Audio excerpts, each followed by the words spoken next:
في وسط الهزل الرائج على منصات بث المحتوى كنت تايه وسرحان من صيف 2020 لما قررت اوقف فيديوهات واحساسي بان الموضوع ملوش لازمه. مساء الخير يا جماعه، الفيديو ده فعلا انا ما حضرتلوش، الفيديو ده مش مجهز له ومش كاتب له سكريبت، فانت ليك الاريحيه ان انت تكمل الفيديو للاخر او ما تشوفوش او ما تسمعوش.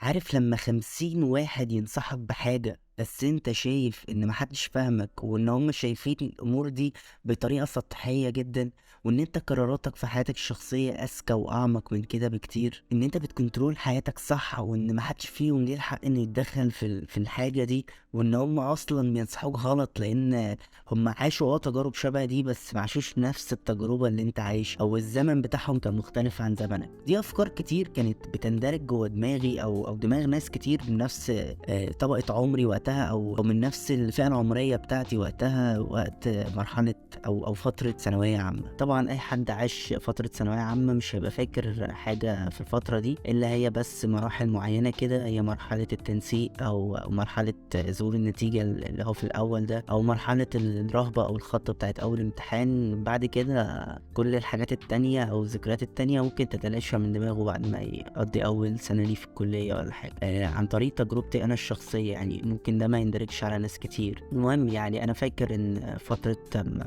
اما النتيجة ظهرت وكده كان وقتها انا دفعة جديدة اللي هي دفعة التابلت، وممكن يعني اعلى نتيجة ممكن تشوفها في الناس اللي حواليك يكون مش متخطي حتى ال 72 او 73. قلنا سهلة وتنك على واعلام مين يا عم اللي ادخلها وتجارة، وقعدت اتريق على تجارة. وبمناسبة تجارة يعني انا فاكر ان كانت صدمة للكل ان كلية تجارة بالنسبة للشعب الادبية قفلت من اول مرحلة، وده كان موضوع جديد ما حصلش قبل كده، ودي كانت يعني اول صعقة انا فاكرها. فاكر ساعتها انا رحت مكان مخصص ان انا اعمل فيه التنسيق ده. مش عارف ليه اهالينا ساعتها بيقولوا لنا لا روح هناك اضمن، مع ان انت ممكن تقعد في البيت من على الموقع عادي بتملى الرغبات وخلاص. بس المهم ان انا رحت يعني وبدات ان انا املى الرغبات. ففي وسط الكليات اللي كانت ظاهره لي في رغبات كليه حقوق، كان وقتها كنت قاعد مع اصحابي يا جدعان عشان املى باقي الرغبات اللي تحت، فالموظفه دي قالت لي حط كليه حقوق وخلاص، وانا يعني مستحيل يعني اصلا تجي لي حقوق دي، ولو السكين على رقبتي ما ادخلش حقوق وبتاع. بعديها بمده بدات نتيجه التنسيق ان هي تظهر، وانا كنت كاتب ساعتها حقوق في الرغبه حاجه و50 او حاجه و60.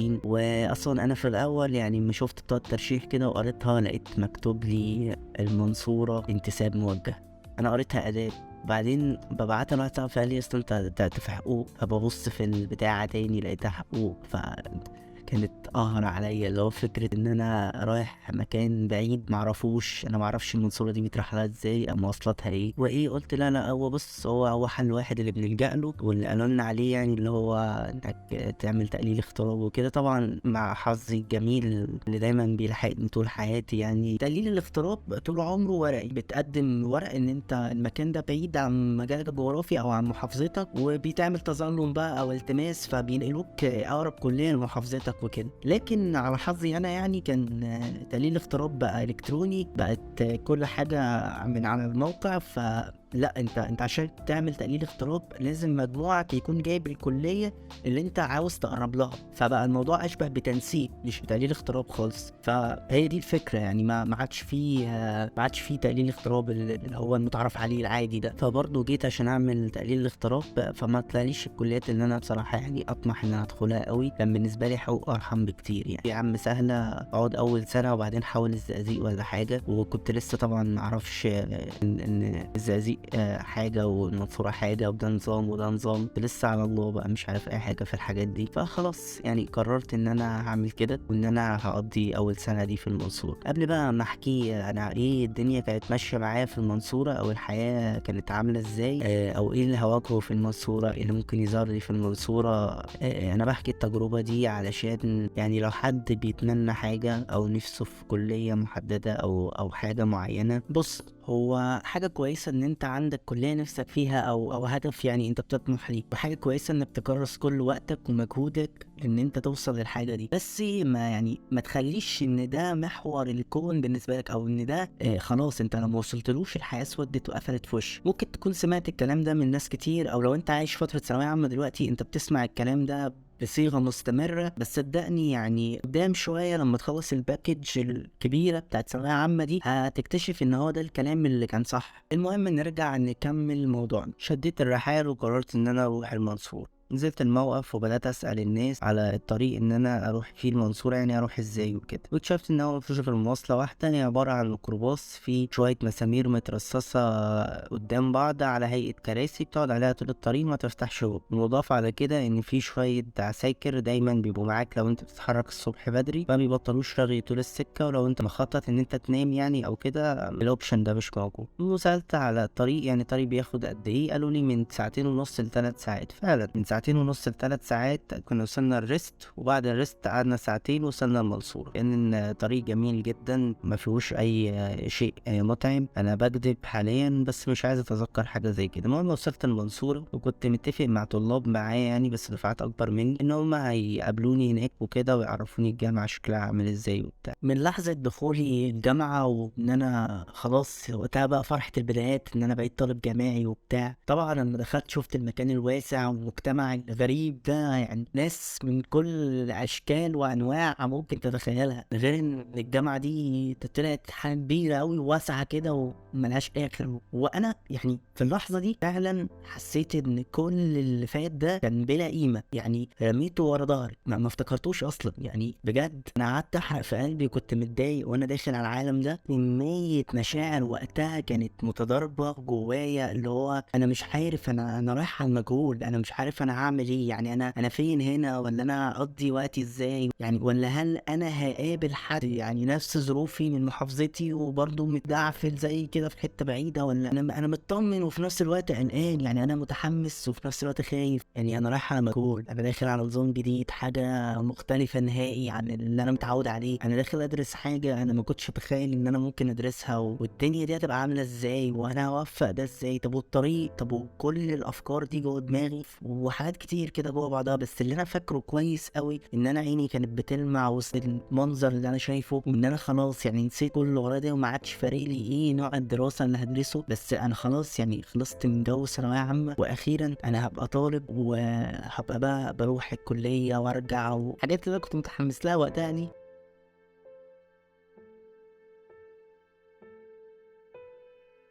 بس مع الأسف يعني نظرات اللمعان والفرحة والابتهاج دي بدأت إن هي تتلاشى واحدة واحدة لحد ما اختفت واتبدلت بغضب وكره ونفر شديد للي انا فيه، في الوقت اللي لما رجلي بدأت تاخد رايح جاي من محافظتي لحد المنصورة وكده والجامعة هناك، مشقة السفر او تعب المشوار بدأ يهلكني ويهلك صحتي، وبقى الموضوع صعب قوي عليا ان انا يعني شبه باخد يوم كامل عشان اوصل كليتي، عشان اخلص ورقة حكومية خاصة بيا. للأسف الجامعة طرف فيها، او ان انا اروح اجيب الكتب بتاعتي او ادفع مصاريف، او حتى فترة الامتحانات، كل الحاجات دي كانت مسببة لي أزمة نفسية شديدة، ده غير إن هي يعني قبل ما تبقى أزمة نفسية كانت أزمة جسدية شديدة جدا. هتقولي طب أنت ليه يعني ما خدتش سكن هناك أو قعدت؟ هو الموضوع ما كانش بالبساطة دي، يعني أكيد كنت عايز اخد سكن هناك وبتاع، بس حكايه السكن واللي انا واجهته هناك ده هيبقى في فيديو تاني غالبا. المهم بسبب اللي انا مريت بيه من سفر شديد او تعب، او ان انا اروح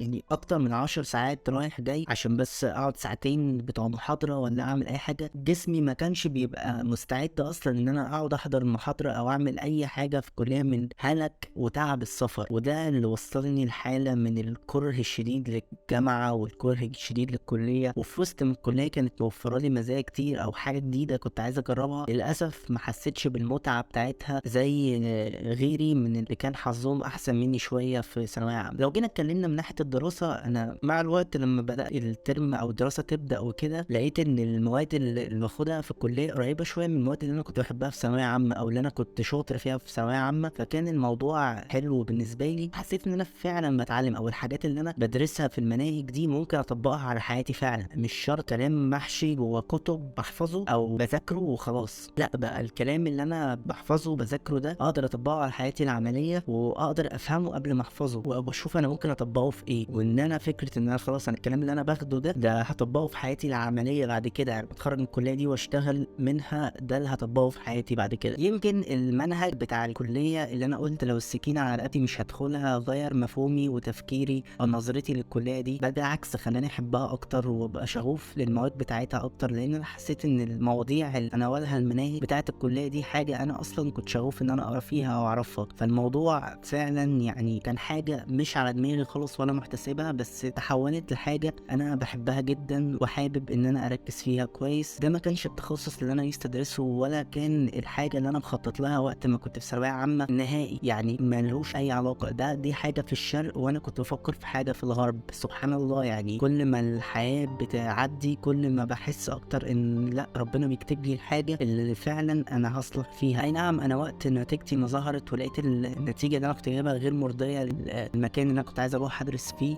حزنت وحملت نفسي فوق طاقتي وقلت هو انا السبب، انا اللي ما كنتش بذاكر، انا اللي عملت كل حاجه في ثانويه عامه غير ان اركز في دراستي. كنت قاعد فتره فيها هم كتير، بس اكتشفت بعد كده ان لا، هو الموضوع مش مستاهل. هو انا وجودي في الكليه اللي هي ما كانتش على دماغي نهائي عوض حاجات كتير كانت ناقصه عندي في ثانويه عامه. لا، انا بجيب تقدير في الكليه دي، انا ماشيه معايا، انا عارف اذاكر فيها، انا عارف امشي فيها. يمكن لو كنت دخلت التخصص اللي كان نفسي فيه اصلا كنت همل منه، او الهوايه اللي عندي والشغف اللي عندي اللي كنت عايز ادرسه بشكل اكاديمي، دراستي ليه بشكل اكاديمي هتكرهني فيه. دلوقتي انا بقيت متقبل خلاص فكره الدراسه بتاعه الكليه اللي انا ما كنتش عايز ادخلها، لكن اللي لسه مش قادر اتقبله فكره الطريق المهلك المتعب اللي هو مخليني ما بين نارين. بحب الكليه دي وبقيت بحب دراسه فيها، وفي نفس الوقت مش طايق الطريق الكبير والطويل اللي ما بيخلصش اللي بروحه واجي، بتبقى اوقات من العذاب عشان اوصل للكليه. وكان هنا في حل، ولكن الحل ده ممكن اتناوله في فيديو تاني، عشان هنا اكون وصلت لنهايه الفيديو، ولكن الحكايه لسه ما انتهتش. لو عجبك اللي انا بعمله ده تقدر تدعمني بلايك او سبسكرايب او شير او الحاجات دي اللي انا بقالي فتره ما قلتهاش. وبس كده.